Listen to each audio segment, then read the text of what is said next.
আমার কোনো ভাই মনে কষ্ট পায়, এরকম কোনো ঠাট্টা বিদ্রুপ খোঁচা মেরে পোক মেরে কথা বলা যাবে না।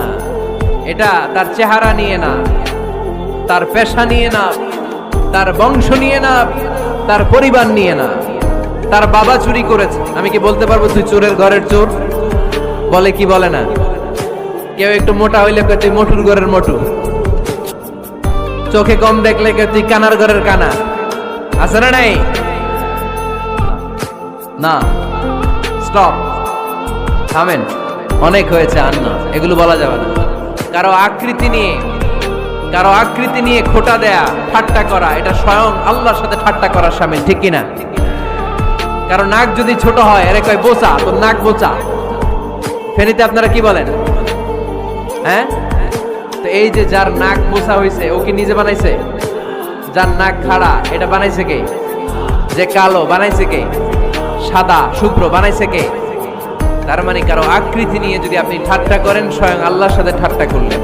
কারণ কেউ কারো চেহারা বানানোর দায়িত্ব পায় নাই। মাতৃগর্ভে থাকতেই আমাদের চেহারার আকৃতিগুলো দান করেছে কে? তিনি এমন সত্তা। তোমরা যখন তোমাদের মায়ের পেটের ভেতরে ছোট্ট একটা ভ্রূণ কণা ছিলা, তখনই তোমাদের চেহারার আকৃতি দিয়েছে কে?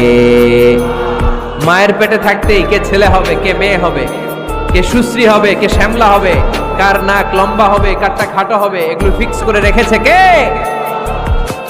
এজন্য কখনো কারো চেহারা, কারো আকৃতি নিয়ে ঠাট্টা বিদ্রুপ করা যাবে না।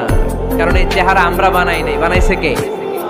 প্রত্যেককে যদি আল্লাহ তাআলা প্রত্যেকের নিজের চেহারা ডিজাইন দেওয়ার সুযোগ দিত, তাহলে আমরা আমাদের চেহারা কি এরকম বানাইতাম? কি করতাম?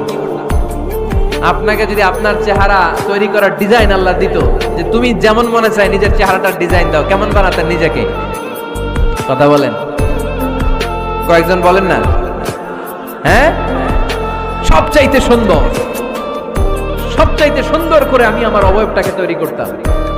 কোন নারীকে যদি তার চেহারার ডিজাইন তৈরি করার সুযোগ আল্লাহ দিতেন, সে নারী তাকে বিশ্ব সুন্দরী করে তৈরি করতেন, ঠিক কিনা? এটা আল্লাহ আমাদেরকে দেয় নাই, এটা আল্লাহ তাআলা নিজ হাতে রেখেছে, নিজে করেছে। তাই কারো আকৃতি নিয়ে ব্যঙ্গ করলে স্বয়ং আল্লাহর সাথে ব্যঙ্গ করার শামিল। চিল্লায় বলেন ঠিক কিনা?